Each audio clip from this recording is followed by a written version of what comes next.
Cutiespectives is now available on these podcast platforms. There is a piece of music called 4 minutes and 44 seconds, if I'm remembering correctly, and I can perform a little bit of it for you right now. That's the piece of music, right? I was actually going to reference that same piece of music. Cutiespectives is presented free of mid-roll ads, thanks to the support of viewers like you. Hello everyone, welcome back to Cutiespectives, sharing the perspectives of people all throughout the LGBT spectrum. I'm Jasmine Page, and with me today is another very special guest who I'm welcoming to the show, music composer, Starvictoriapower. Thank you so much, Star. It is an honor to have you on the show. Thank you so much, and thank you so much for having me. I really appreciate it. Of course. Like, I am really excited to have you, actually. Like, you're the first person I think that I've reached out to who, like, I've never met before and who I've been, like, a fan of their work for so long. So, like, I feel like at least 5 years I've been listening to, like, your stuff. Wow, thank you so much. I really appreciate that. Like, truly, truly. So let's start off with a bit of an icebreaker. Why don't you introduce yourself and tell everyone who you are and what you do? Yeah, absolutely. So, name is starvictoriapower, and I write colorful music for colorful games, is the way I've been putting it lately. I write music under the name Slide20XX. I decided that I wanted to write music when I was a teenager, so around 13 years old, and I've kind of been at it ever since. Some of my work includes the soundtrack for a game named Calico, which is all about magical girls running a cat cafe. Also wrote music for a set of anti-racist PSAs put out by the cartoon Steven Universe. Very proud of those. And one of my most recent releases is a piece of music in the game Bloodstained, Ritual of the Night, and their DLC, Dominique's Curse. All of those, like, I've been, like, I'm like, congratulations on, like, all those fronts. Thank you. Like, Calico is where I first heard you, actually, because, like, earlier on in my YouTube, I was, like, playing video games and stuff, and that was, like, one of the first games that I played as a series on my channel. I'm just like, I love this music. Who wrote this? And I actually went out and sought after you, and I'm just like, I was blown away by, like, your work.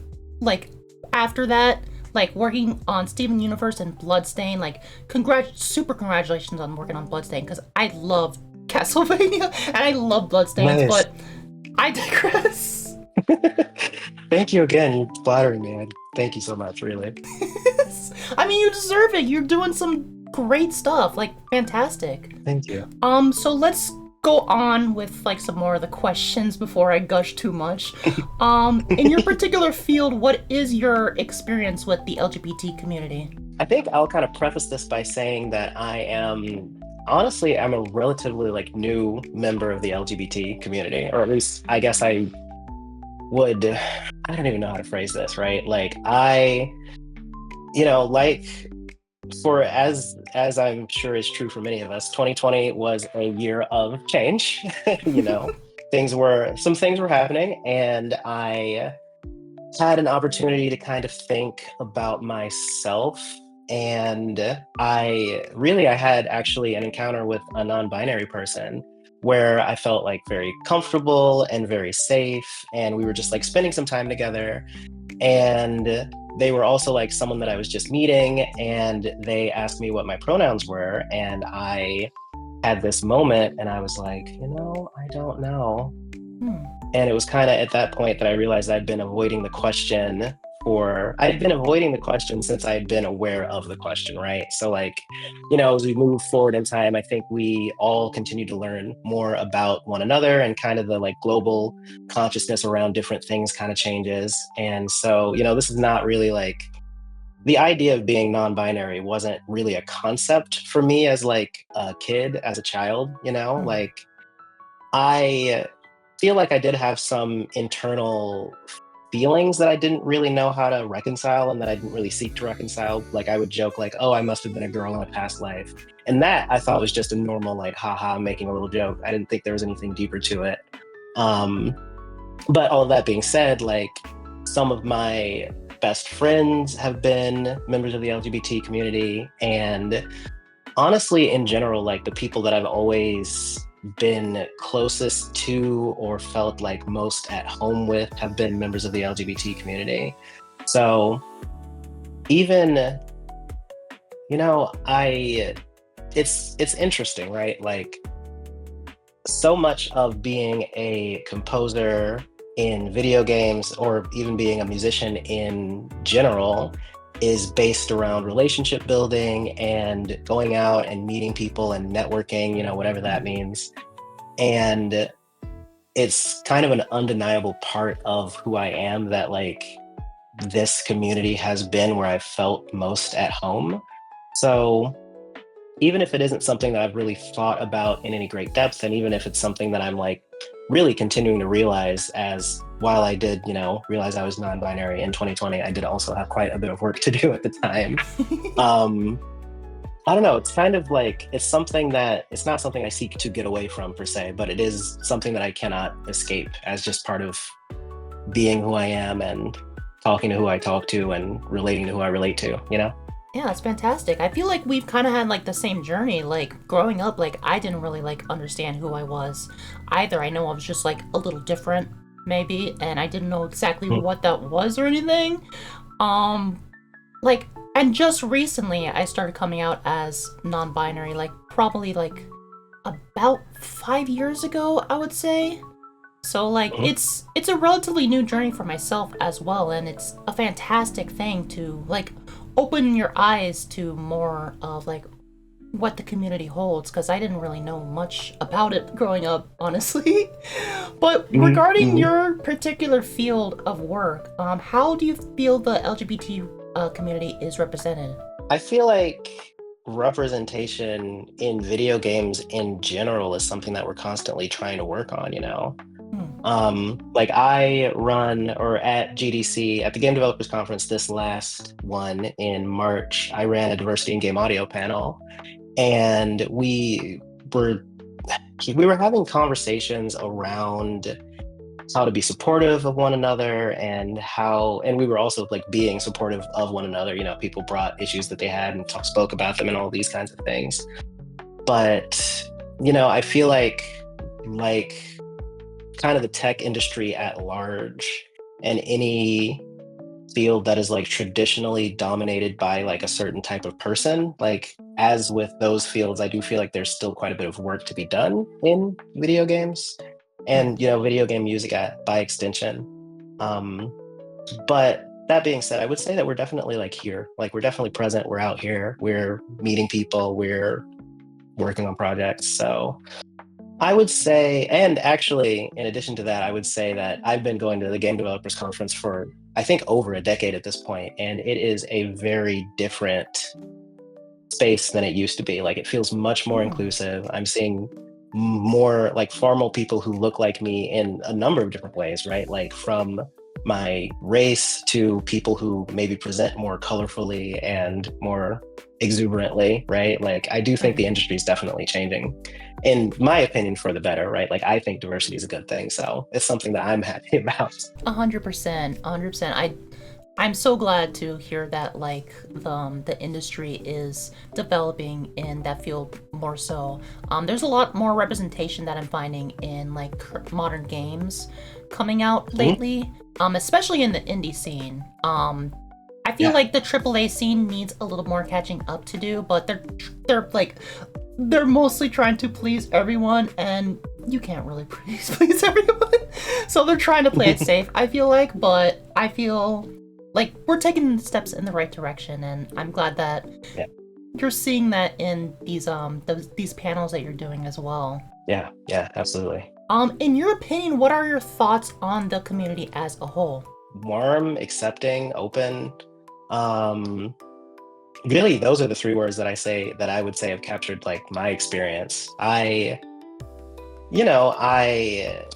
self-discovery of the journey, right? And we never know where it's going to take us, and we have our feelings about it. Mhm.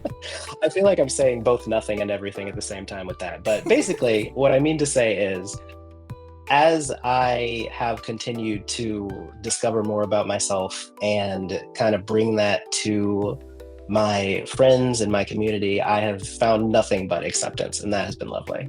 Oh, that's great to hear. So you mentioned a little bit like with your friends in the community as well. What are your thoughts on the community as an individual basis? Yeah, no, I think everybody's great. I mean, well, obviously, every human on the planet is not fantastic, which is a sad reality of the earth. Right. But, but I feel like every queer identifying person that I've met, I'm going to say nearly every person that I've met who identifies as some variety of queer has been like really great, which is very fortunate, I feel like, because I've certainly heard of people not having that experience. I'm just really lucky that that hasn't been mine. You mentioned to me that you live in Washington State, correct? Yeah, I'm in Seattle. All right, cool. So I live in California. I barely go outside the state, and I'm not sure about how the LGBT community is like in different states. So can you tell me a little bit how the community is like in your area? So I live in Seattle, Washington, and I live right in Capitol Hill, which is kind of a neighborhood that has a lot of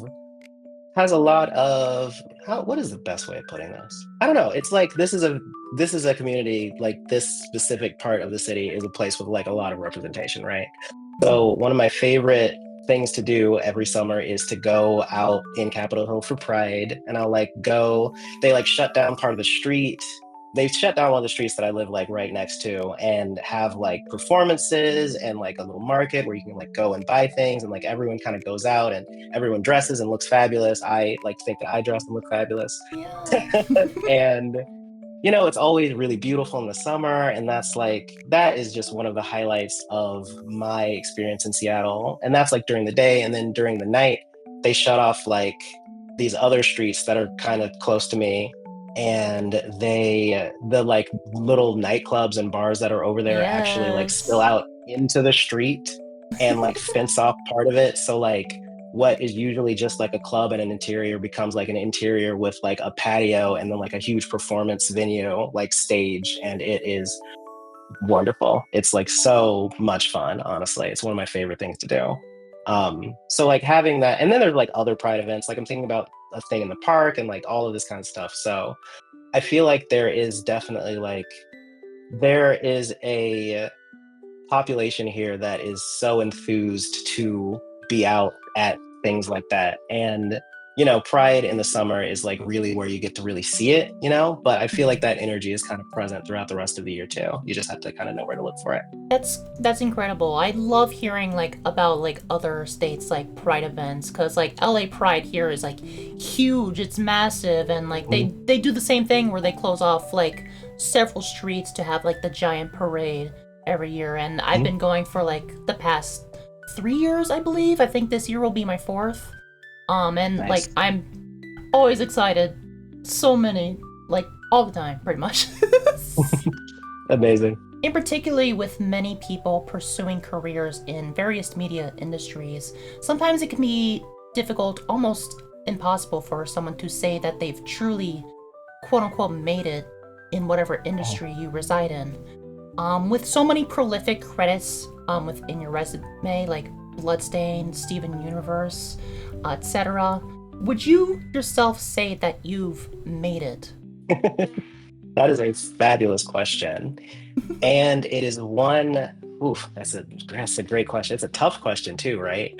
Because there's definitely that element of imposter syndrome that we hear about that had you asked me at a certain point, I would have said, oh, that's not something that I worry about. But I will tell you a little story. So I am neurodivergent. I discovered that I have ADHD, I don't know, maybe like a year ago or something like that. And discovered is a strong word because I think there were some hints, obviously, right? Right. But I started taking medication a year ago, and it's been absolutely wonderful. It's completely changed my life for the better. I highly recommend, if you think that it could be helpful for you, please give it a try. Like no matter who you are, wherever you are. And kind of one of the results of me having started ADHD medication is that I am more productive, feels like the wrong word to say, but I find it like much easier for me to reach various goals, right? So one thing that I thought might be nice was, oh, I should like update my website right before the Game Developers Conference. And this is an idea that I in the past would have thought just too much, because I always have things that I'm working on, I always have things that I'm doing. But this year in particular, I was able to update my website, and what that entailed was basically going through the projects that I've worked on, going through the companies that I've worked with, and then trying to present it on my website in a way that was like really easy to understand and follow, and et cetera, et cetera. And what I realized in that moment was like, oh, I've done a lot of stuff. I've worked with a lot of companies, I worked on a lot of projects, and this has happened over years and years, but I had never taken the moment to really present it all and like see it there like that. And that was definitely a moment of making it in a certain sense. But it's not something that I was even aware of until I put it all together. So I think that there are plenty of things that I've done in my career that I'm extremely proud of. And I definitely have achieved my original goal, which was I want to write music for video games. That was really what it was when I was a child. And I have definitely done that. I have worked on one of my personal favorite cartoon series, right? Which wasn't even on the list, but that's Yes. amazing. And that part is definitely done. But I would say that there's still plenty more that I want to do. Like there are more, I would like to write more soundtracks. There are various kinds of awards that exist in the games industry for composers and audio professionals. And I think it would be really interesting to get something like that. So I hope that my work is able to resonate in a way that it's recognized on that kind of level.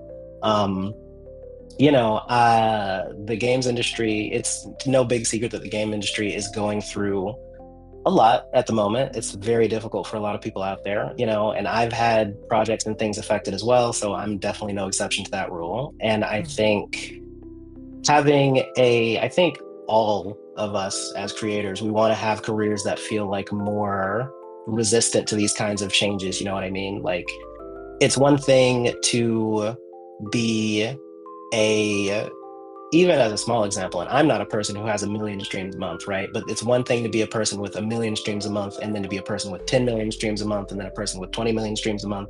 And it's not even about necessarily the size of the number, but it's about the resilience, right? Like you get a little bit more income from having, 10 million more streams. And so you can have like more security, more safety.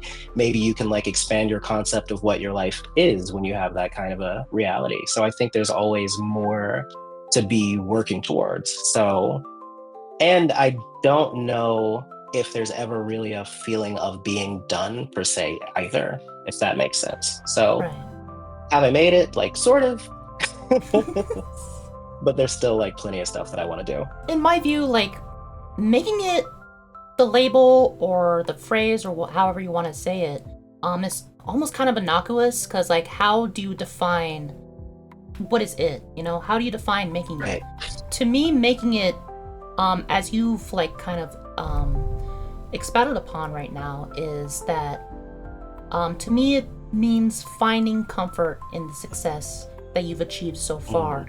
And that's obviously never going to stop anyone from continuing to create, as you've mentioned as well. But this aspect does inspire so many people who are pursuing that level of success. So we all know that this success isn't achieved overnight. Can you kind of summarize your journey into becoming the composer that you are today? Yeah. Yes, I can. And also, it is quite a tale, I will say that much. So, my original sort of beginnings as a composer are that I was fortunate enough to attend a school of fine arts in the city that I grew up in. So I grew up in Augusta, Georgia. And that School of Fine Arts that I just mentioned to you, Davidson Fine Arts, it was a school that was a public school, which means that it was free, which was absolutely necessary, as I do come from what I refer to as relative poverty. And the way that I put that is, we weren't in a position where we were starving, but we were hungry from time to time, which it's difficult, and it is true. That is the reality that I was living in. So there was the fine arts school, but even before that, there actually was a teacher who made a point of going to different elementary schools and offering her services to teach people lessons if they wanted to learn an instrument. So I, fun fact, actually chose the violin. And then on the first Oh, day of class, the teacher strummed the instrument and said, "Oh, yours is a viola." So I play viola. hmm. And I went to Davidson Fine Arts and I was playing the viola and I started learning to play the piano, which that's also a little story in and of itself. Like my mom basically noticed that whenever there was a piano around, I like wouldn't stop messing with it. So that was a gift that she got for me was a keyboard. So I started learning to play the piano. And then outside of school, I was playing a ton of video games and I was on the internet reading like Sonic the Hedgehog comics that people were making out of video game graphics. And eventually I started making those comics and I was listening to Sonic the Hedgehog MIDI files that people were making. And eventually one day I was like, oh, I wonder if I could make MIDI files. And then I was like, wait a minute, video game MIDI files? Video game. I should write music for video games. And that's kind of the thing that Heck happened in my yeah. head. Yeah. So fast forwarding a little bit, I went to the University of Georgia for a little while and I studied viola performance and music composition. And that was a classical program that wasn't the best fit for me. So I ended up transferring to Berklee College of Music in Boston, where I studied electronic music production, or electronic production and design was the name of the degree, EPD. And at the time that I was there, there was a video game music minor program. So I was really engaged in that. And I spent a lot of time going to my professor's office hours and asking him about how to get in the industry. And that taught me about things like the Game Developers Conference. And it taught me about how indie game developers would like get together and have meetups and all of those kinds of things. And so I figured I would probably need to stay in a major city or move to a different major city because that's where like developers would be if I wanted to meet them and get work. So when I graduated, at the suggestion of my sort of games industry mentor, sound designer Akash Thakar, I moved out to Seattle and started going to networking events and meeting people and continuing to go to things like the Game Developers Conference. I had been teaching myself to write music really my whole life since I was a teenager. So I felt like pretty good about my abilities and had, obviously improved them when I was at Berklee and continued to learn things at the University of Georgia as well. And then, honestly, after that, it is a series of stories that are as long as the one I just told, but about like pretty much every individual piece of work that I have ever gotten. It's crazy. Right. How have those have been kind of stepping stones for you to reach a modest level of success in your view? It really is. It's a series of individual stories, each of which feels like incredibly long and winding, and like they connect in kind of these weird, strange ways, right? So Hmm. I could talk a little bit about Calico, actually, specifically. So I went to Berklee College of Music in Boston. And I remember I was taking my video game music class, and I don't even know if this is true or not, but I think what happened, and by I don't know if this is true, like I don't even know if this happened, but I think it did. So I think I was in class once, and I think my professor said that the song from Portal was not part of the like composer's responsibilities or whatever. Basically, the suggestion was that that song wasn't part of the game design. So the suggestion was that like, and I don't remember exactly, like I feel like I might remember the name of the person who wrote the song, and I don't remember the relationship between the composer for the whole of the game and the Portal like still I don't remember. But the point is, the idea was that like the musician, the music team came up with the idea of this song and put it in the game. I Hmm. think that a professor said that to the class. I don't remember. This was the song that had the operatic vocalization, right? Yeah, I still alive. Is it still alive? There's no use trying Oh, I'm thinking of a different and song. keep on trying. Oh, okay, got it. So that is like the fever dream of my memory. Is that real? I don't know. The point is, I came into a position where, oh yeah, okay, all right, sorry, I just remembered another thing back from the story, but I came into a position, I might even go back for it, honestly. I came into a position where I was working on a game called The Stars Between Us. And The Stars Between Us is a VR title that is heavily inspired by Bejeweled. And it is like a love story between this these two characters who have kind of this sort of relationship developing. And the point of the game is to get a message in a bottle from the planet where one character is across space to the character that is their love interest, right? And I was working on the game, and I had, I don't remember when in the process I came up with it, but I was working on the game, and I was like, it would be interesting. I think we should add a song. Like, I think we should have a song with words. Portal had a song. Somebody decided they would do that. So I will write a song for this game, and that's the thing that I'm going to do. And I had met a musician at Berkeley. Her name is Emily Anderson. She is a singer-songwriter. And I had met her because I thought I was going to change my major. I didn't end up changing my major, but I remember I sat next to her, and she was funny. So we were having a conversation. I remember she was funny. And I had just downloaded Spotify because I didn't have Spotify before. And I was like, oh, I write music for video games. Like, what do you do? And she was like, oh, I'm a singer-songwriter. And I was like, oh, cool. Is there anywhere I can check out your stuff? And she said, yeah, I just put an EP up on Spotify. And I was like, oh, okay. I just downloaded Spotify, and I pulled up her songs, and I thought they were amazing. I thought this was some of the best. I think she's an incredibly talented songwriter. So I fell in love with this EP. And so when I had this idea, oh, I should write a song for this game, I don't actually know how to write songs, right? I write instrumental music. I rap a little bit. It's kind of a secret. So hello, I rap a little bit. But I don't know how to write a song. So I reached out to Emily and I said, hey, I'm working on this video game. Could we put a song together for the game? And so we worked together and wrote a song for that title. And then years later, when I met the developers for Calico, and we were they were looking for a composer, and we were talking, and they encountered my work, and they heard the song from The Stars Between Us, and they were like, oh, that's really amazing. We would like to have a song for Calico. And that became the A Cat is a Cat theme that plays in the Heart Village, right? So I cannot remember how I started talking about this, but I feel like stepping stones, right? So every I'm not even going to say necessarily every gig per se, or every game or every piece of music that I write.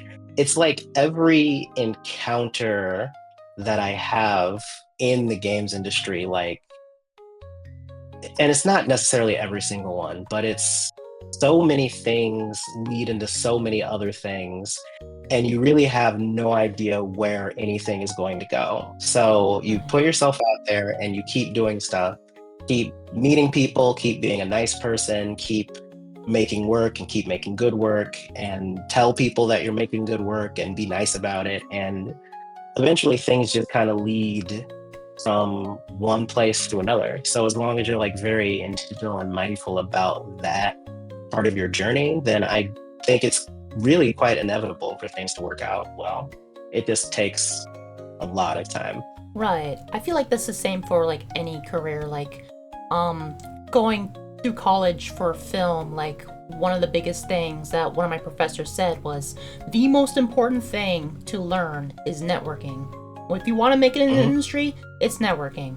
So networking and meeting new people and making these new connections is very pivotal for any kind of career, and I'm glad it's worked out so well for you. And another thing is never be afraid to say yes to something, because you never know where it's going to lead you. Yeah, absolutely. With that being said, though, I know you've only come out recently as non-binary individual. Have you ever had any challenges finding work based on how you now identify as? No, I'm gonna say that I haven't, but I'm gonna say that I haven't, but here's the thing. The thing about networking and the thing about the video game industry being such a young industry while also being such a close-knit industry Mm. is that when it comes to that process of meeting people and having conversations, it is inevitably helpful if you have things in common with the people who are going to be hiring you, right? And that is kind of, I would say that that is a small part of how we have gotten to where we are, right? And by that, I mean, if there's a certain kind of person who tends to be in power in a field or tends to dominate a field, then it becomes like kind of self-perpetuating for more and more of those kinds of people to be in more and more positions of power in that field, right? Like Yeah. I think this is something that makes sense to us. So, and so would I say that this is creating difficulties for me, so to speak? No, in the sense that it's not something that is going to be overt and obvious and those kinds of things, but it is like, I think it's part of the additional burden that a diverse person has to bear, like trying to get into a field. And that being said, as I mentioned before, I think we are continuing to see more and more diversity in the games industry. And I think that's going to continue to be the case. And, I think it'll get easier and easier. Like one of the things so there's a friend of mine, a phenomenal composer, his name is Memo Demo. And like I have a joke that I make, and that's that Slide 20XX walked so Memo Demo could run, which I find very funny. I think he likes it. We'll see. But in all seriousness, like I see how the world is continuing to change and how there are more and more opportunities for more and more folks in the industry that were like not there necessarily like even 10 years ago when I was like first starting to go to GDC, right? So I do think things are improving, albeit a little slowly, but I do think it's definitely happening, like 100%. Yeah, I feel like the nation, just the collective United States, is getting a little more open-minded about these certain things. Don't want to get too political or anything, but the Yeah. recent events that have transpired might lead someone to think otherwise. But like I've Mhm. only experienced complete positivity. At least that's where I am currently in Southern California, and perhaps other states are similar in that notion. I did read something recently that the headline was like interviewers or like people who are looking for applicants for a job. If they see non-binary as their gender, they are more inclined to ignore the resume. Which I don't know if that's true or not. I don't know if that has any like real validity or not. But it's kind of like it's very limiting to have that kind of mindset to disregard someone based on their identity. I feel like looking at their actual work and who they are as an individual outside of how they identify is really, really what like people who are looking for hiring individuals should be looking for is the actual context of their resume and not how they just identify Yeah. as. Yeah. Yeah. Absolutely. Absolutely. So you've delivered a variety of different styles in the music you've created with the experimental ambient music in several projects, the electro swing and penny larceny, which I really loved because I've been getting really into electro swing recently, the Thank you. classic rocking chiptune composition in Bloodstained, and most notably in the incredible work that you've done with on the Calico soundtrack. What is your process in finding what genres and tone fit a particular project?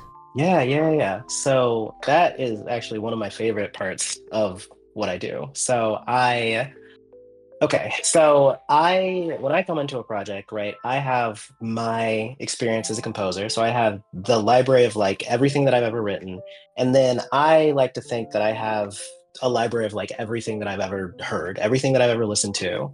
And then there's like the entire recorded history of music, the entire history of like writing music in general, not just recorded. And I feel like these are the raw materials that we have to pull from, right? So in addition to that, there's also the traditions that we've gotten from video game music. And then there's also things that are a little bit more difficult to describe, right? Like if we think of ice, for example, like an ice level in a video game. If we think of ice, we might think of like chimes and bells and like dinging sounds. And I think part of that is because that's what ice like does. If you hit ice, it kind of goes tink tink. And I think we have that association just like as people. So there are concepts and ideas that things lend themselves towards, right? Like fear and anxiety and just a feeling of dis-ease, like unease, excuse me. I think that like I can, even in my head, I hear something when I think of that, you know what I mean? But then there's also the history of like how those concepts have been represented in film and in TV and in video games. So this is all of like the stuff that kind of exists before any conversation is even had. But when I meet a developer, they have the game that they want to make and they have ideas about that game. There are themes, excuse me, that they're trying to communicate to the player. There are, if this game is like very narrative heavy, then there's the story of the game and how that plays out. And then there are the ideas that that developer has going into the project. Like they have music that they've heard, they have inspirations of their own that they are bringing in. They have things that sound a little bit like what they would like to go in their video game. So typically what I will do is I will have a conversation with the developer to kind of discuss some of that stuff. And we'll say like, so with Penny Larceny, for example, there was this idea of electro swing. Like we knew that that was going to be a part of the soundtrack, but we also knew that the whole game didn't necessarily lend itself to like a very like pumping, driving electro swing thing the whole time.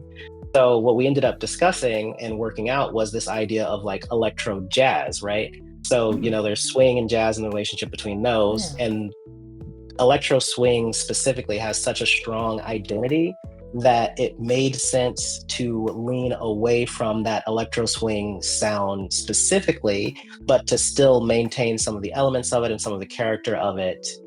And that is kind of where the word electro jazz came into like play. So that is the kind of thing that I will discuss with a client, and I try to find what the emotional tones that they're trying to hit are. And then if they have musical references, like they have pieces of music that inspire them, I ask them to share those with me. And I take like really good notes on all of this stuff, and I will go like by myself. I'll review all of those notes. I'll listen to some of the musical examples. I will look through the music that I've written and see if I have anything that kind of sounds like a little bit like what we're looking for. I will take their examples as a starting point and see if if I have like a favorite piece of music of mine that sounds a little bit like the thing that they're looking for. Because I feel like that's kind of a way of like mind melding with the client a little bit, Right. because I'm able to, I'm able to say like, here's something that I've already fallen in love with, that's already close to me, that I already have an understanding of. And if I can relate that to something that you have fallen in love with and that you have an understanding of, then I feel like we're able to get on the same page with each other. Yeah. And I will basically combine these concepts and ideas and musical examples that they have brought together and musical examples that I have brought together. And I will like write up a little document, essentially like a creative direction document is what I call it. And I'll find like pictures that feel representative of some of the things that we're looking for, because I am just a very visual person. And then I present that document to the client. And if they think it looks good, and we like talk it out, and if they feel like it looks solid, then I try, and I've been pretty successful at writing a piece of music that I think kind of fits with all the stuff that we talked about. And then if that piece sounds good, then that kind of becomes a basis for the rest of the soundtrack. Right, that's awesome. Like it's funny because your kind of process kind of like melds together with how a lot of like film process like goes as well, because like especially with like the visual representation, like grabbing different photos and maybe existing pieces of media just to kind of set the tone for what project you're working on currently. Yeah. um what are some of your main musical inspirations? Yeah, actually, I have some favorite soundtracks in particular, but they're not all the same genre. Mhm. Um, so there's a game called Muramasa the Demon Blade on the Wii. It was re-released as Muramasa Rebirth on Vita, and this is actually gonna the games that I'm gonna mention. It's games and soundtracks. It's like they're so.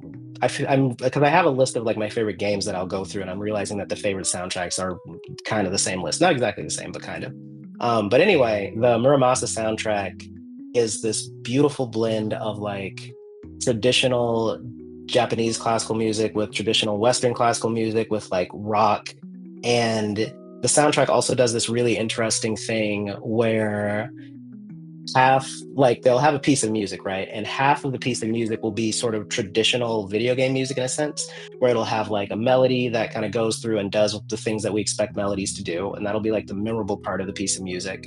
But then there will be a second half to that same piece that is not ambient in a maybe traditional sense, but it's like there won't be a melody and there will be like kind of just like I'm doing this with my hands. It just kind of does this. The music will be like, you know Yeah, what I I get mean? it. But it's still like musical. Like if there's percussion, the Mhm. percussion's still kind of going. And that to me is this fascinating combination of both the melodic writing that I think we associate with traditional old school video game music, you know, Sonic, Mario, Mega Man, Kirby, et cetera, Yeah. with kind of the recognition that in modern video games, we might look for something that's like a little bit more pulled back. And I think that is actually a wonderful sort of compromise between those two is to literally just do both. I think it works Yeah. extremely well and it creates this feeling of like, it kind of feels like I've never thought about this way before, but it kind of feels like the music is like your companion. Like it feels like it's part of your experience in kind of a more intimate way because it feels like it understands to move away from you and allow you to have your experience. But then it also comes back in and like pleases you and brings like joy to your experience at the same time. So that is something it's I haven't explored like that form very explicitly in my music, but it is something that I kind of keep at the back of my mind. And I have like one sort of weird way that it can that comes through as an inspiration is I do have a piece of music on the Penny Larceny soundtrack, excuse me, called Thick as Thieves. And actually throughout the Penny Larceny soundtrack, I kind of accidentally wrote like multiple introductions for some of the pieces of music. So, usually I'd be like introduction, melody, loop, basically. Right. And in Penny Larceny, when I was like there were a few tracks where I was kind of, not going fully ambient, but I was kind of like playing with the music a little bit more and kind of moving out of the way. And the way that that manifested was like, I would write this introduction and then I would be like, that sounds pretty groovy. And then I would write something else, but I didn't want to add a melody yet. So it's like introduction, and then melody. um, which I don't know. I think it worked out pretty well. I think it was really effective. Right. I talked way longer than I thought I was going to. So my second inspiration, I'll just say old school Sonic the Hedgehog soundtracks. And I could just as easily pick like Kirby or Mega Man or Mario, but like Sonic is the stuff that I really grew up with. And I feel like those like Sonic 1, Sonic 3 actually in particular, Sonic 3 and Knuckles, I feel like we have just incredibly strong melodic writing that does all of the things that video game music was supposed to do back in the day. And I think these are some of the things that are like I think these are some of the things that really effective music in general does, because I feel like that limitation of, these days with us having all the technology and all the resources in a general sense, you could make a piece of music out of just like a huge orchestra playing like one note more or less, and then playing like a second note. And there's just so much stuff happening. I'm going to use the word noise, but you know what I mean. There's just like so much noise that it's like really musically interesting and captivating, like without having to do, or not without having to do much, but without doing the kind of melodic stuff that those old soundtracks would do. But back in the day, you had no choice. Like you had to make something groovy, and you had to like force it to sound interesting, because if you just kind of played a note, it wasn't going to sound like that good. So there's like so much stuff I think that these soundtracks do. Um, and I also, the Sonic soundtracks, I think were very funky, and I love that. Definitely. Like very rhythmically interesting. So I think those are three things, I guess, like melodic, melody, and then being like really interesting with form, kind of with this Muramasa stuff. And then the Chrono Trigger soundtrack, I think, does many of the things that I Oh, just spoke about. And I have to mention it. yes. Yes, I love Chrono Trigger. Yeah, yeah, one of the best soundtracks of all time, like hands down. Definitely. Yeah, it's funny like you mentioned Sonic the Hedgehog, cuz like it's that soundtrack is like I've always thought it like it was really funky, and then like the later games it gets into that like what people describe as like butt rock, and it's like it's so extreme and everything. Sonic has always Yeah, been yeah. like fantastic with its musical compositions. Like they are Hmm. geniuses in that front. Another thing that you mentioned earlier was it's really cool how like sometimes you can like in modern games experience this kind of like ambient soundtrack, and then Hmm. like suddenly there's something that happens in it where like you either like reach an encounter with something and it transitions. It's really organic in how it does that. Hmm. One of my favorites that has done something along those lines recently has been Death Stranding, and Death Stranding is Hmm. fantastic in its like ambient soundtrack, and then like when you reach like a certain point, then like lore like kicks in, and like their music Hmm. is already like very ambient as well, but like the lyrics like come in, and it's just like it just brings out this kind of like emotional feeling, and it really invests you in the game. And I feel like you've done like something similar to that in the Calico soundtrack, where um the day to night cycle, and Oh even like yeah. going to different locations where like the music changes based on the location. It Hmm. really like I don't know, it's really really fun, organic, and it's something unique, extremely unique to video game music in particular. Thank you. Thank you for thanks. I really appreciate that mention of Calico soundtrack. I really appreciate that. Thank you. Yeah, of course. I mean, that's been one of my favorite like indie game soundtracks of recently. That's awesome. honestly, Thank you honestly, again. that Celeste, Undertale, all those are like up there. Oh, don't stop. Thanks. So music has been with you pretty much like your entire life, from falling in love with the video game music as a child to now finding the success that you have in composing music as a career. Has music as either a composer or as just a listener ever helped you out through a difficult time in your life? I mean, yeah, like definitely.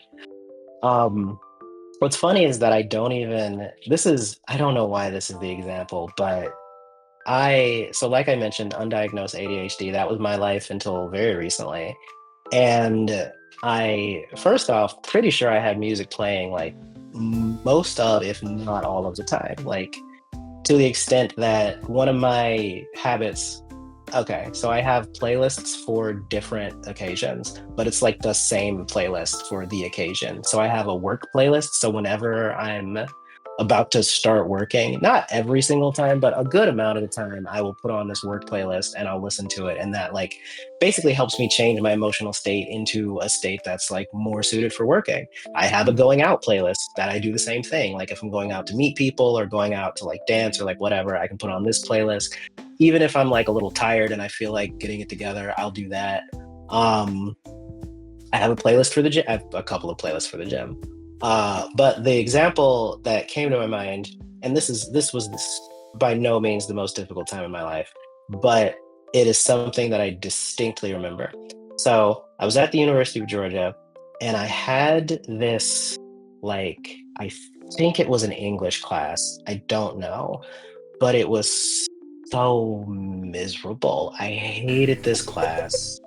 And the teacher, I don't think she liked me. And maybe she was justified because the way that I got through that class is that I would just always have an AirPod in my ear playing some music. Mm. So I couldn't do it. Like between the ADHD, I don't know what was going on, but I needed that music. I needed it up there. I say the teacher didn't like me because I left my book behind one day. And then I was like, oh, I don't have my book. I can't do my homework. So I like bought the book on Kindle, I think. And then I came to class, the next class, and she singles me out. She's like, did you do the homework? I was like, yeah. She was like, how'd you do the homework? You didn't have the book. And I said, I bought the book on Kindle so I could do my homework. I didn't say, what is wrong with you? I thought it, I'm sure. But like, yeah, like, I don't know. It was truly miserable. And in that moment, I chose music to help me. And that's been the pattern. Yeah, that's incredible. Like I do the same thing where like I put on like certain like playlists to like get me in the mood. Like when I start like streaming or I'm getting ready to go out, when I'm putting on makeup and stuff, like I put on a playlist like are we going for like a goth kind of look today? Well, here's my like kind of like darker kind of like mix and everything. Oh, am I going out to like the club or something? Here's my like poppy kind of playlist. So it's really cool that like music does like influence your mood in a certain sense. And with that being said, how have you utilized your compositions as a means of expressing yourself? Oh yeah. So one of the okay, so I am perhaps unsurprisingly a like huge music nerd. I'm very nerdy about music.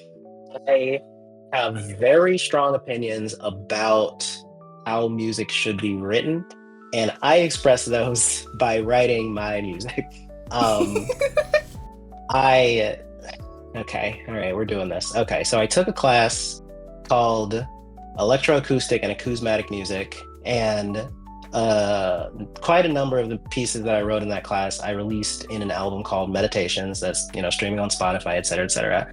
And it's like this is music that is like this is music that is closer to the classical tradition than anything else. And the classical tradition, excuse me, it continues through like symphonic music and like the kind of stuff that you hear in movies and stuff, but it kind of keeps going and to a place where people ask questions about what is music, because music is sound organized through space. And we do distinguish music from noise, from speech, et cetera, et cetera.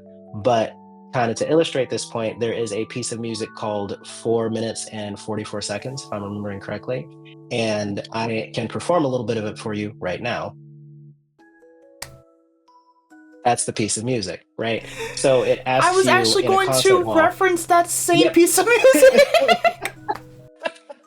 Right. So, it's a piece of music that doesn't have any notes. But the point is, if you are in a setting, like literally in a concert hall, and someone begins their piece of music by like just sitting there, then all of a sudden, if you're really going to get into it, all of a sudden it's like everything that you're hearing right now is the sound that is like of interest, of musical interest to you, right? So anyway, I don't even remember exactly if that was if that was super relevant, but the point is I was taking this class and we were writing this electronic avant-garde noise music, right? And again, this is in the classical tradition. So like there were composers like writing this stuff and studying it and teaching it in like classical conservatories and stuff. And for no reason, I don't remember why, but the professor said, quote, "Form is the essence of music," unquote. I don't know if that was him off the top of his head. I don't know if somebody else said that first, but that is I agree wholeheartedly with that, right? Like when you're writing a piece of music, you have a few options. You do something. So maybe that's a note or a musical idea or whatever. So you do something. Now you can do the same thing again, or you can do something different. And the way that we organize these similarities and differences and how similar and how different. That to me is the most fascinating thing about music. And it is where I have focused my energy so much that it's become like intuitive to me when I write music. And it also is like, strangely enough, this is, I think, one of the key points that we get. I don't know what word to use. It's one of the key places that we find beauty ultimately. Like, and that beauty will come from the chord progression and it'll come from like the specifics of the moment that you create. But that powerful moment in a piece of music does not have the same power if it's not approached in the right way and if it isn't left in the right way. And that is, I think, what form is about. So I don't remember your original question, but like, oh, self-expression, I think, through music. So like Right. this is the thing that I try to say in every piece of music that I write. That's one of the main things. There's one more thing, and that other thing is that I believe in the artistry of music, in the sense that I feel that art is, I feel like one of the main goals of art is to elicit and describe emotion. So for example, I think the art of Kirby is joy. Like, I think the art of Mario is joy. And that's not something we necessarily talk about, right? And I don't feel like that's necessarily what we discuss when when we have the like video games and art conversation. But that, I think, to me is so important. So every project that I work on, I want to figure out what we're trying to say and what we're trying to feel. And I want to approach that with a level of professionalism and seriousness that is appropriate to the artwork that we're trying to create. So I think that's another thing that I'm trying to do. Right, exactly. It's funny that you mentioned well, I guess it's not funny, but you know, you mentioned like kind of how that experimental kind of situation, and like I feel music can lead to experimentation, and that's great to an extent, but like as you said, form is extremely important. I always say structure in music is incredibly important, because like you got, like, typically for like let's say like a rock song, you have verse 1, verse 2, chorus, verse 3, verse 4, chorus, bridge, solo, chorus, the end, you know? And that's a tried and true pattern for like so many different not only just rock, but just any kind of musical genre in general. And that's the same with like video game music as well. And there is room for experimentation where you don't always have to go like that. You can go verse, chorus at the end, and that's still like you can make something good out of that. But there's like a sense of feeling and freedom that music imparts on the individual, that I think is like super important, not only as for a composer, but like for listeners to like actually grasp themselves. Because I feel like a lot of people like put music on as like a background thing and don't really like invest themselves in it. And as you said, like with background music for video games and stuff, like it's sort of there and no one really talks about it. But it is super important when it comes to like the games themselves, and like those compositions stick with gamers like for years and years to come. Like you said with Chrono Trigger, that's still one of my favorite soundtracks of like all time, and I played that when I was like a little kid.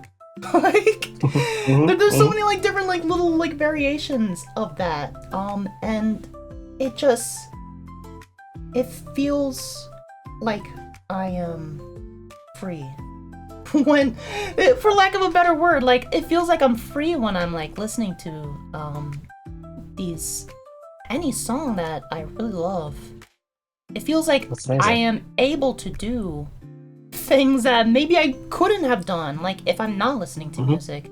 Do you like Hmm. find like do you kind of subscribe to that belief as well? Yeah, like even running or walking. Like I don't do like running workouts. Not really. I should. I Yeah. don't. But but even as simple as like, oh, I'm so tired, I have to walk home. I'm so exhausted. But then you put on the right song, you forget that you're tired and you start walking along with the music, you know? Yes.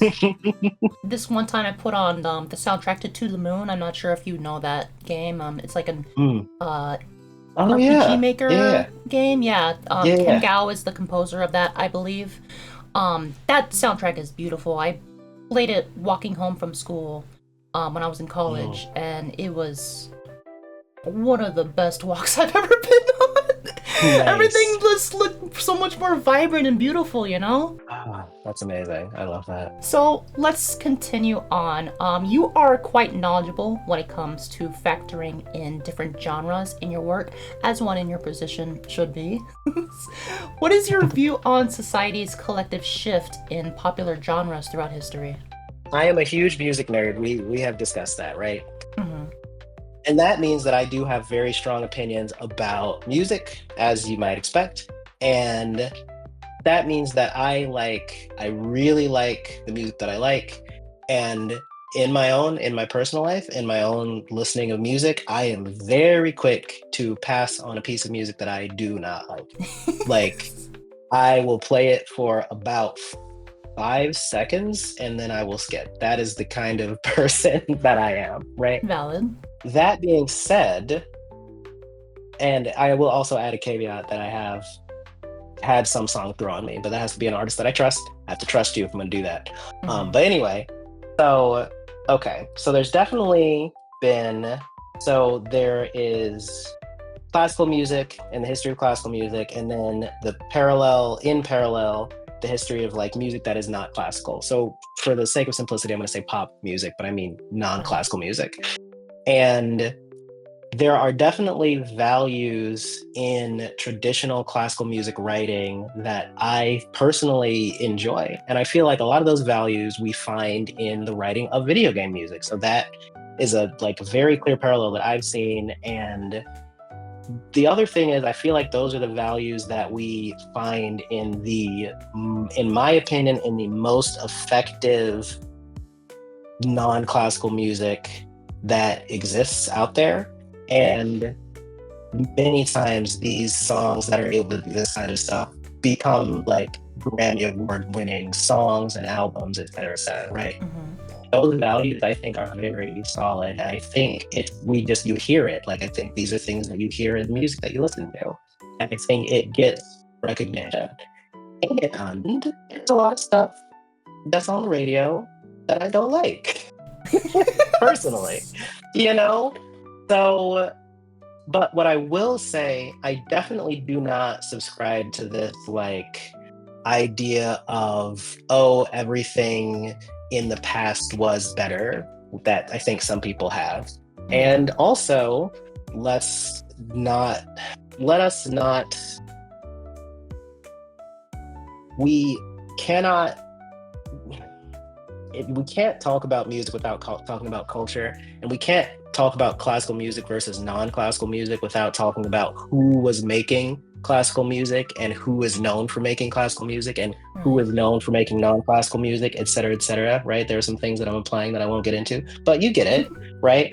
So there's a lot of stuff I think at play there that is worth considering. And also, in addition to that, there's like when it comes to old music versus new music, we remember the old music. We remember the best old music because we Right. forgot we forgot about the old music that wasn't so good, right? Mm-hmm. So, you know what I mean? And then kind of one final thing I'll say is that like I I don't keep up with fine art very much, maybe any, maybe any.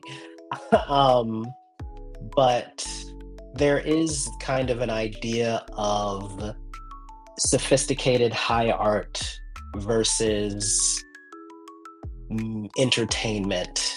And I have always found that a ridiculous separation. Like anything that makes us feel can be art, and the feelings don't have to be complex. Joy is a feeling, and there is an art in creating joy. Astrobot is an amazing game. I'm gonna drop that right there. I love Astrobot. It's so good. I was so excited when I saw that they were making Astrobot. I was like, Yeah. "What, Astrobot?" And it is everything that I wanted it to be, and it's extremely joyful. Um, so yeah, I I think we're gonna be okay.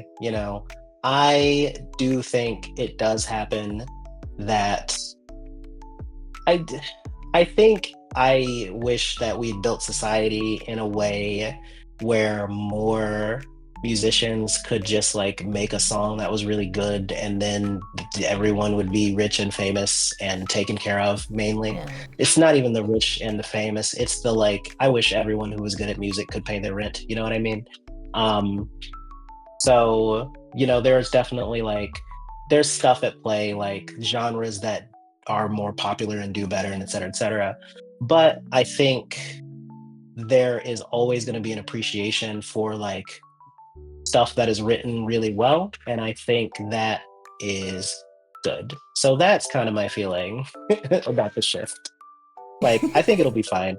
Maybe there are some people that I wish got a few more plays, but we're all doing the best we can. Right.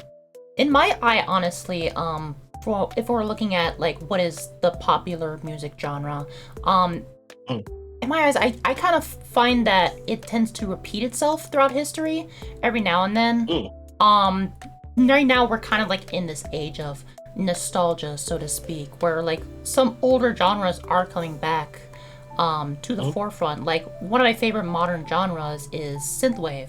I'm not sure not Oh if yeah. you know Yeah. about. Okay, yeah, you know synthwave. It's very heavily inspired by like 80s new wave and rock and roll, and it's an older sounding genre that's new and fresh, and I find that like a lot of the times genres end up doing that. Modern pop artists like Chappell Ronan, Taylor Swift are bringing back some of these older genres and reinventing them in their own way. Mhm, So in a sense, like, how people say like rock is dead or like this is dead, like this genre is dead, but genres never mhm, really die. They just sort of evolve. Blues mhm, becomes rock, becomes metal. You can still hear notes of Motown in modern day hip hop.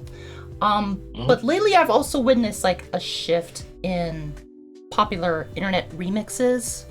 Oh yeah. Back in the day of like early YouTube, fast nightcore remix were like the big thing.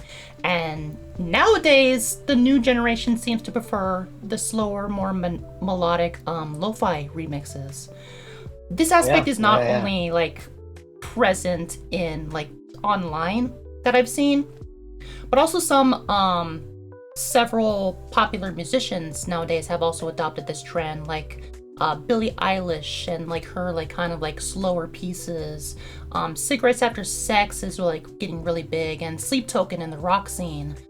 Do you think that Mhm, this mhm. shift in particular is reflective of society and the change in the generation? Huh. I don't know. It's interesting. You mentioned the lo-fi. Lo-fi, okay, so lo-fi, that's one that I am familiar with, right? Because Mm-hmm. I was hit by the lo-fi bug a little bit too.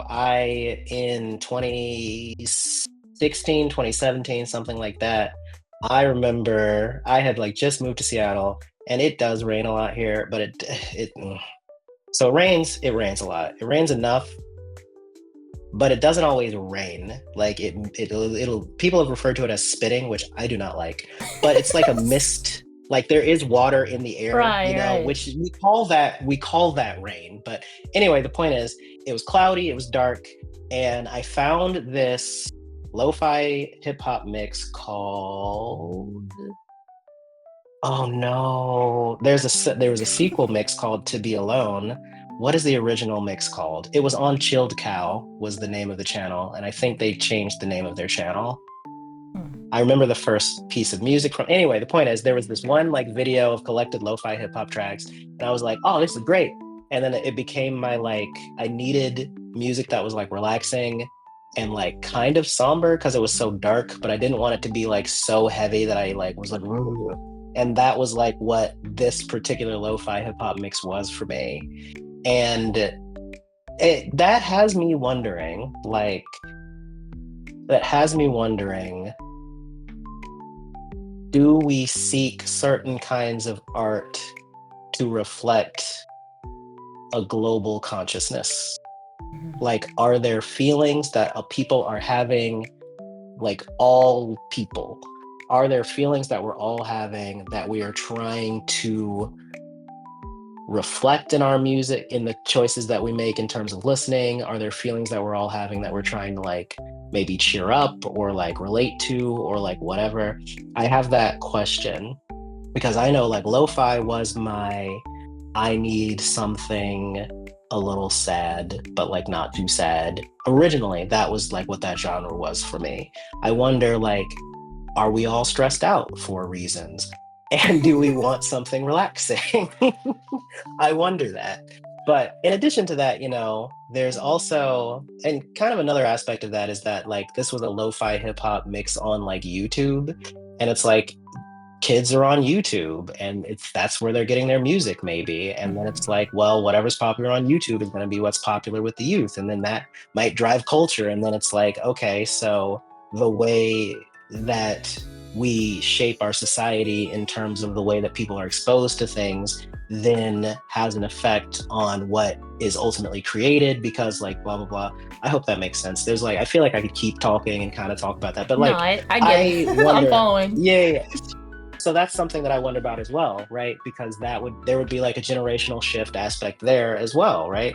Um, so yeah, I think there's like all kinds of stuff to be curious about, essentially. Like I couldn't personally say what is causing I couldn't personally say what it is that drives this genre or that genre or this type of art or that type of art in particular, but I do think like all of this kind of stuff does have an effect on like what we're choosing. You know what I mean?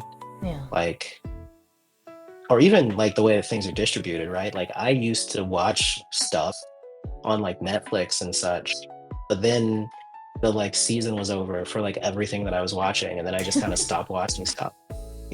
So like I don't watch stuff anymore. I got to get back into watching stuff, and it's like, well, maybe yeah, as much as I wish, I'm trying to watch Dragon Ball Daima, and I want to watch it in English, but that means I'm like waiting for episodes. But like if they had released them all at once, then I might have watched it and been done, and then I wouldn't be. I'd be Right. complaining. I'd be like, well, now I don't watch stuff anymore. So like, I don't know. I think there's all kinds of stuff at play, really. No, I absolutely follow like your line of reasoning, especially with perhaps stress or global events dictating what kind of media that we end up consuming. Because like there was a Mhm. big event that happened not too long ago called the pandemic, and we were kind Right. of left away from like a lot of things, and that's where a lot of new internet culture kind of boomed during that period. Because like what else Mhm. are we supposed to do? A Right. lot. I saw the lo-fi genre like explode.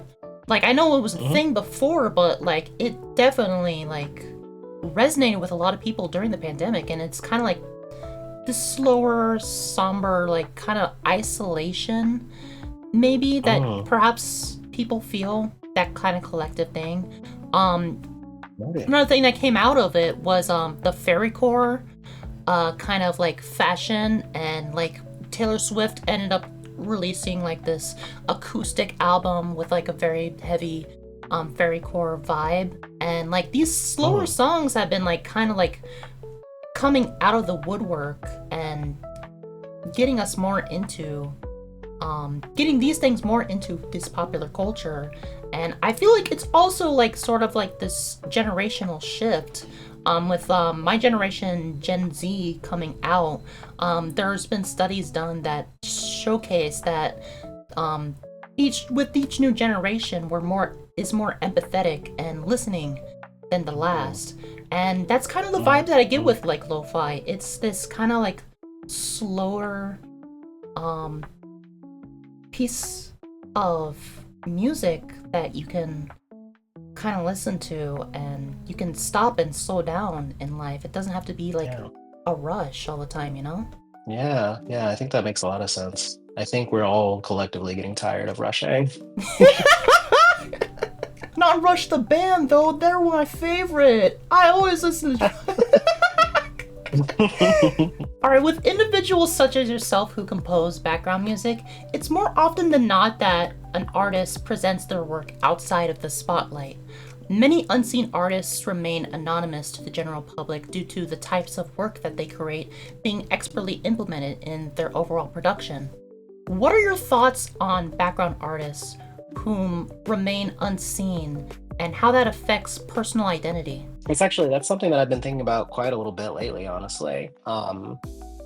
It's an interesting thing. It's an interesting thing to be such a like big part of a piece of work, but to like not be sort of like out there, you know?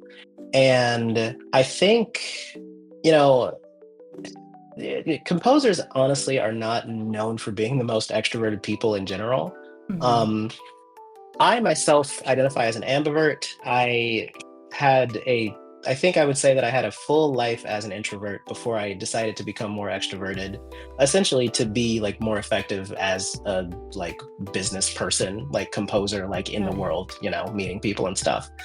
And that was a journey, I will tell you that.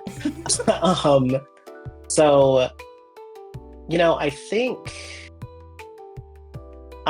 think there are certainly enough people making art who like prefer it that way to a certain degree. Um, I won't necessarily say that I prefer it that way, but I also don't feel that I have the like freedom to really ask that question, you know?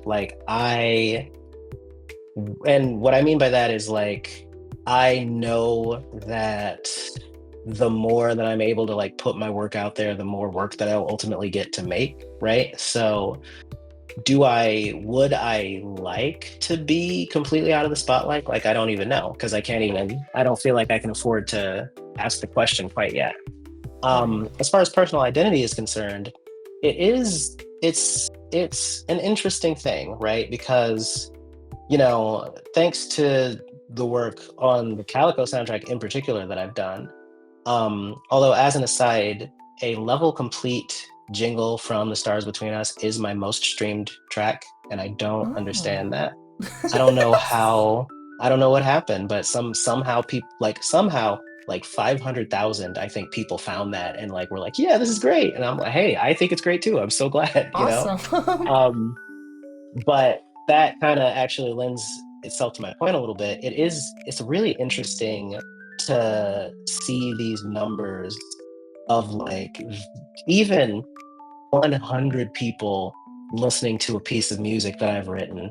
I can't even fit 100 people in my apartment, right? Right. And obviously, many collections of hundreds of people have heard and experienced my work and enjoyed it and continue to experience it. And like, but I'm just like sitting in my apartment, you know, like I'm just at home. I don't know where these folks are at. I don't know what they're doing. And that's weird. It's definitely weird, you know? I Hmm. don't know how to feel about it, to be totally honest with you. The way I always saw something like that is because like I also make videos and put them up on YouTube, and like sometimes they get like thousands of views and everything. It's like I heard someone say it's like having a giant auditorium watching you and your videos, but I more see it as like the thing that you create is like you put it up in an art gallery, and Mm, a lot of people come and go. They watch it. They might watch it for like a couple seconds and move on. And some people like actually stop by and take it in and everything. And it's more mm, like that. It's more like a bunch of people coming and going and seeing like this piece of art, and then they go on their day, and either it sticks with them or they move on. Yeah, that's a really great way of putting it. As far as like relating that to personal identity, I guess to relate that specifically to personal identity, it's like I don't know. Like you know what? Actually, no. I will say that it does lend credence to this idea that I am a professional composer, which I would forget if not for some of these experiences. So I will say that much, if nothing else. Right. I feel like recently with the influx of the internet and social media and stuff, it has brought about a wave of independent artists whose identity is their brand. So like people Mm. are able to see their artists that they really like more so than they have back in the day, where you only had to be like either John Williams or Danny Elfman to really Mm. have like the public notice who you are. Many of these artists who create these kind of background music or background art or whatever, they're from these kind of diverse backgrounds, from ethnicity to orientation, whose work almost goes unnoticed to the general public. Despite this, what kind of value do you think diversity in media has on society? Mm. I have an immediate answer to that.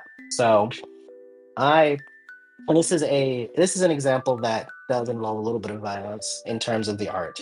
So I remember I was listening to someone. I don't remember the full context of this story either, but I was listening to someone talk about sound design and doing sound effects for a scene that involved a gunshot. And so, first off, I am more of a composer than a sound designer. I've done a tiny bit of sound design work, but I'm a composer first and foremost. So, that is where my focus has been. And when I have done sound effects, like the very first sound effects that I ever did, they were more utility than anything else. It was like, we're doing a game jam and there has to be a sound that happens. And I was like, all right, let me make a sound, right? That was what it was. So, coming from that background, I hadn't been in the habit of seeing my sound design work as an art form because that's like not what I was trained for necessarily. And I remember I was hearing someone talk about a scene that involved a gunshot, and when I think of a gunshot without doing any other thought about it, I think of the sound of a gun firing, because that's the sound that a gun makes. It's like or whatever, you know what I mean? This is why I don't do sound design, but it sounds like a gunshot. Um, and this person was, it might have even been a competition or something like that, where like there were different entries into this scene. There were different entries and different interpretations of the scene that involved a gunshot. But one person's entry for like interpreting how this gun was supposed to sound was like almost completely silent. Like maybe there was a sound for the gunshot, maybe there wasn't, but there was this idea that all of the sound in the area like stops and there's a gunshot that maybe is like low or dull or something like that. And when he was describing it, he said, that's how it feels when a gun is fired. Everything stops, everything freezes, nothing else matters. And it's not even necessarily the sound of it, it's like the feelings all around it. And like this was the way that that sound was interpreted by someone who had like witnessed gunfire, who'd like been present for a moment like that. And that is both terrifying and beautiful, right? Like Right. I mean, because that's awful, but it's like also it's this recognition of like this is the world that we live in and this is how it feels. And I feel like even the emotions that I get when I'm describing this, like it has this impact on me. And like having that emotion, like these are the kinds of feelings that can like change the world, right? Like, because otherwise it's like we have movies and action scenes and we become so desensitized to these things happening on screen because it's just like good guys versus bad guys and you know what I mean? It's like, again, I don't use sound effects.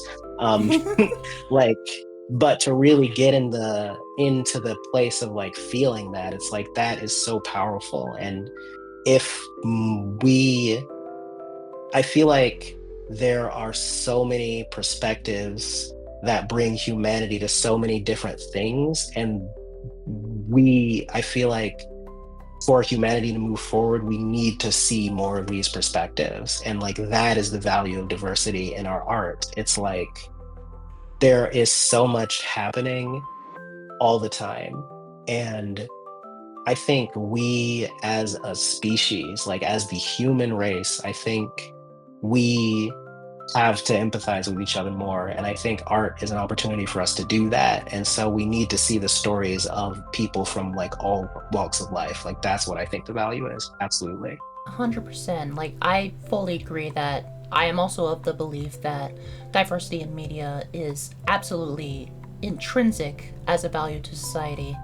Having these diverse groups in the entertainment industry, on or off camera, can help a production in its authenticity and lead to narratives elevating empathy all around the world.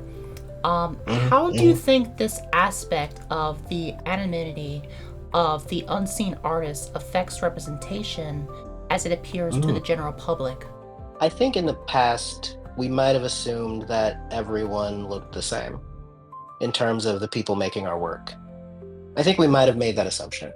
And I think we might have been somewhat justified because I think opportunities were presented to people who looked the same, right? Um, but I think as we have moved forward in time, I think a lot of different things have happened, right? Like social media has become a thing, Right. and that has made it possible for us to connect to more people than we could in the past. And as people have tried to promote their work, they've started promoting themselves. And I think we've started to see just how diverse some of these creators were. And I think that has had the effect of helping people feel like more inspired, and inspired, motivated, seen, like they belong. I had the opportunity a few nights ago to, I had the opportunity actually last week to meet a professional pop star. Like 200,000 streams a month. So like professional pop star, but not like Taylor Nice. Swift, who has, who Right. knows how many, who knows how, I would have to like, you know what I mean?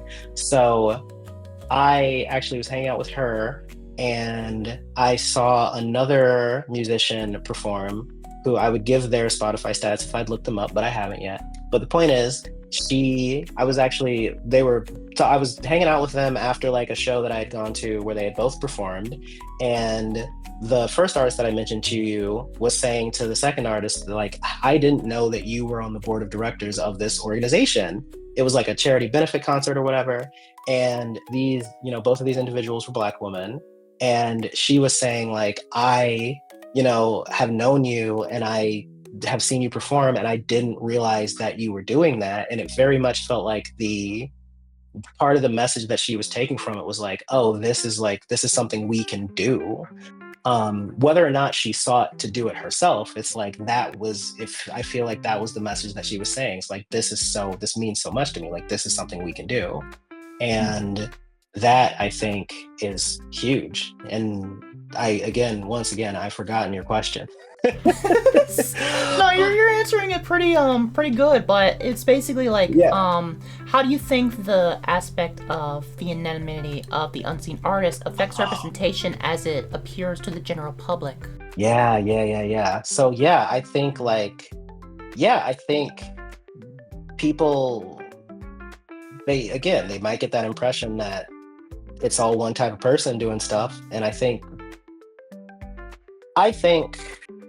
finding ways of showing ourselves that feel authentic to us can help make more change. You know what I mean?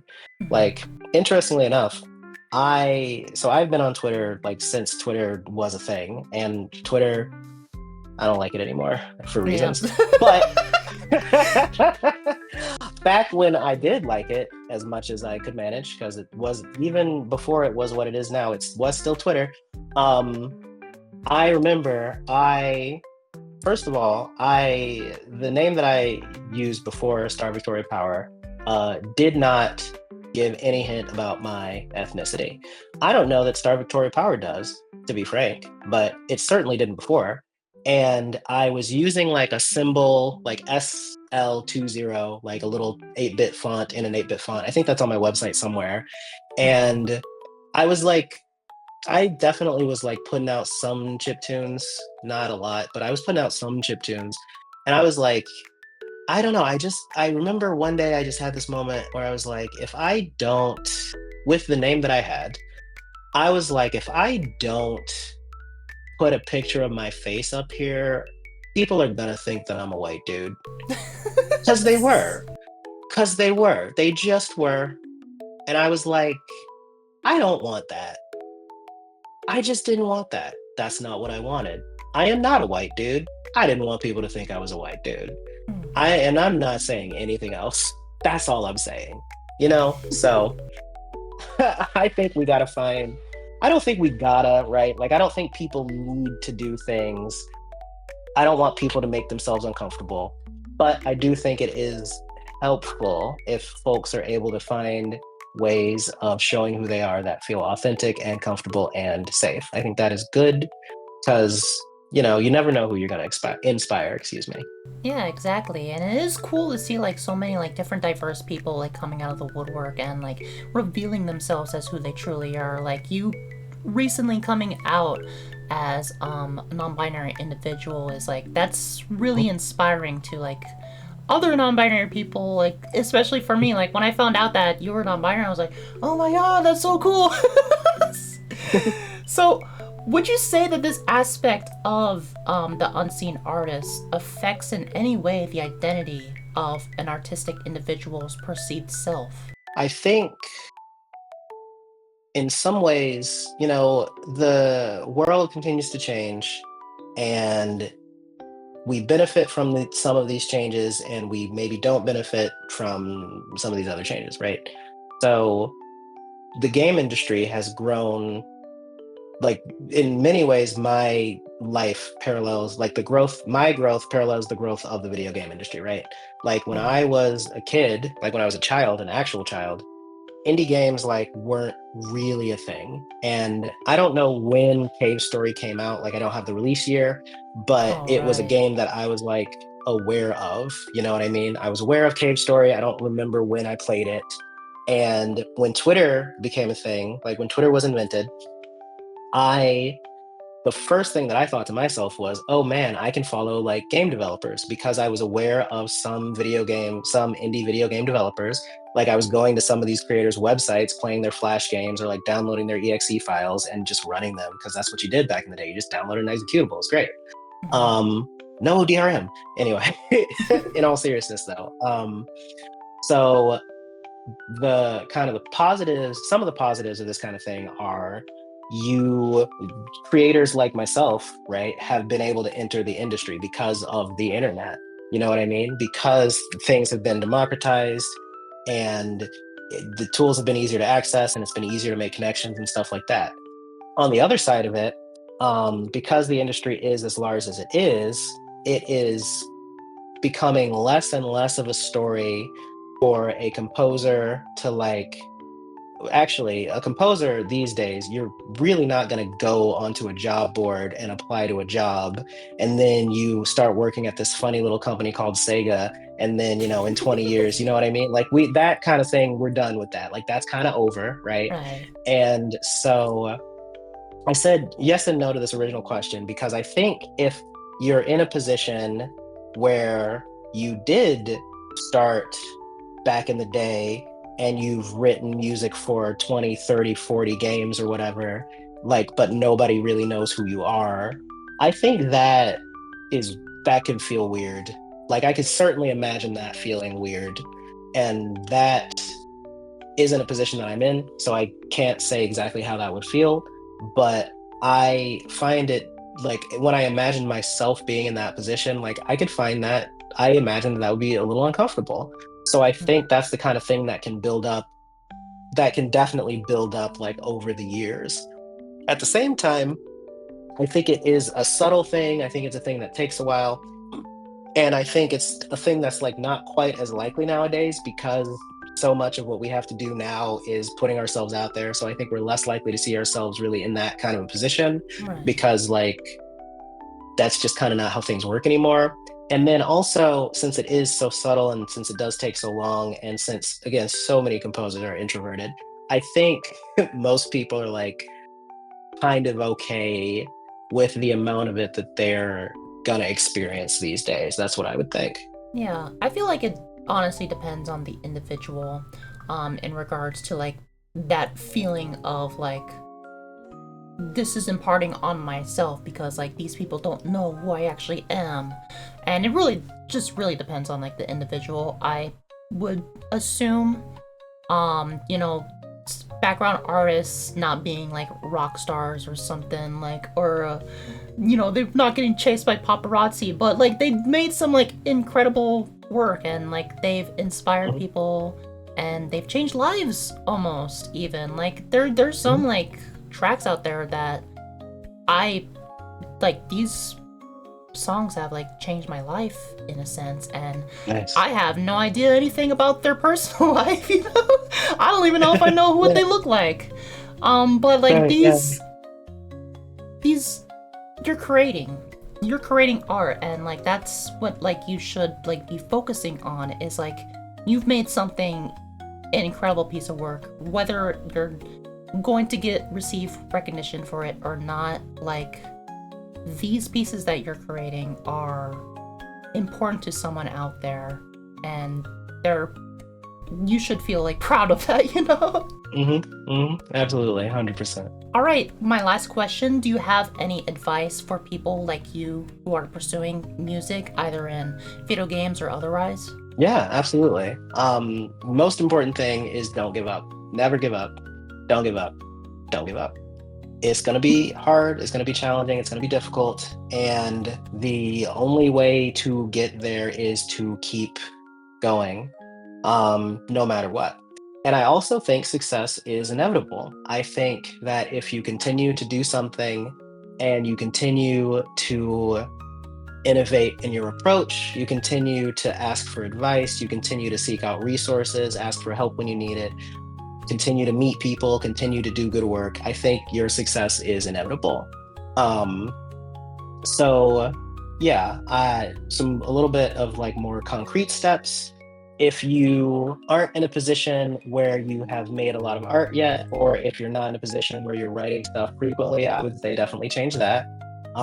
If you're not in a position where you're meeting other musicians, I would say that's another thing to do. In the case of like people pursuing video game music, there is a Discord server that I co-founded. I'm no longer leading the direction of the server, but it's a server called Beats to Play Games too. Highly recommend joining that. Like, there are so many fans of video game music and composers who are interested in doing work and getting in the industry. And there's like a business channel that I will pop into from time to time to like answer questions. And then if I'm not there, there are plenty of other people answering questions in the Beats to Play Games 2 server. You might be able to Google Beats to Play Games 2. If not, you should be able to visit beatstoplaygames2.com. On a similar, tangent or similar, I don't know. I'm a little tired. I'm so sorry. But continuing, Black in Game Audio is a community that I founded. It's also a Discord server. If you go to blackandgameaudio.com, that should do that for you. If you try to find either of these and you can't, just send me an Instagram message and I will figure out what is going on. So that's my fault, I feel like, a little bit, if you can't find them, and I will fix that for you. Promise. I'll also make sure to put these links down in the description for anyone who's interested. Yeah, thank you so much. Thank you for that. So like those are like two places that you can go to find a little bit of community. Um, if you are in a city that has kind of things going on, then I would say try to keep your finger on the pulse of things that are happening, right? Like the musicians that I just mentioned, I met them because I have like an Instagram account where I follow local venues and things like that. And one of the venues that I'm interested in, it was having this event for musicians to get together and meet each other. And then like one of my favorite DJs was going to like DJ that night. So I had like two different reasons to go. So I went to that and I was able to meet some musicians, and that was like really fantastic. And I think that community aspect of things is like really, really powerful. So if you are interested in music, like trying to find that somehow, some way, I think that's going to be really pivotal. And like that is how you'll make the connections that will, even if they don't lead you directly into the kind of work that you want to be doing, those are the connections that will lead you to the connections that will lead you to that work, or those are the connections that will lead you to the information that you need. And that is probably my last piece of advice. It's information is one of the most important things for you as an aspiring musician. And that means, like, if you're aspiring to write music for video games, which was my case, that means I needed to know how in the world people do that. Like, how do you meet a game developer? Where do game developers go? How much should I charge? Should I get a lawyer? The answer is yes. Like, contract, like, what kind of contract do I need to make? Do I need to make a contract? The answer to that one is yes. If you're like a pop musician, and again, I'm using pop to mean non-classical. That's part of what happens if you study classical music. I'm sorry. Anyway, if I wanted to play shows and things like that, like, the questions that I would have are like, how do I get booked for my first venue? Do I just send them emails? What do I put in my email? What kind of website do I need to have? What do I need to have on my website? Do I need a certain amount of like streams? Like, how do I show these people that I've done this before if I've never done exactly this before? Like, these are all of the kinds of things that I would ask. And like, other musicians who have done it before, or who can connect you to other musicians who have done it before, like, those are the people to talk to. Or even if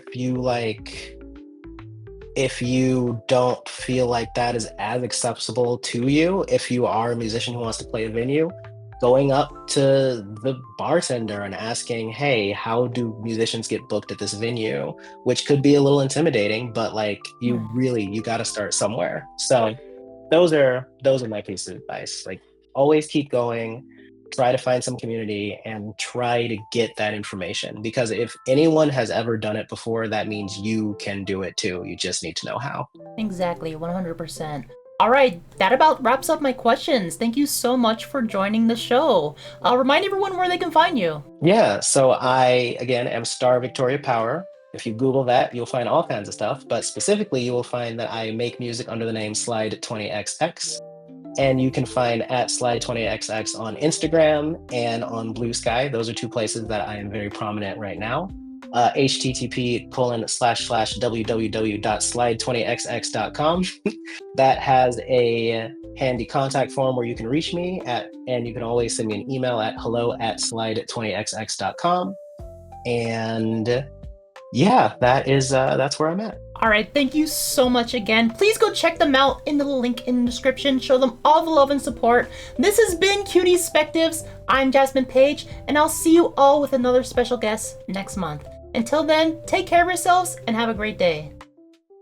Thank you so much for watching. Feel free to share your perspectives down in the comments below and let me know who you'd like to see in a future video. See you next time!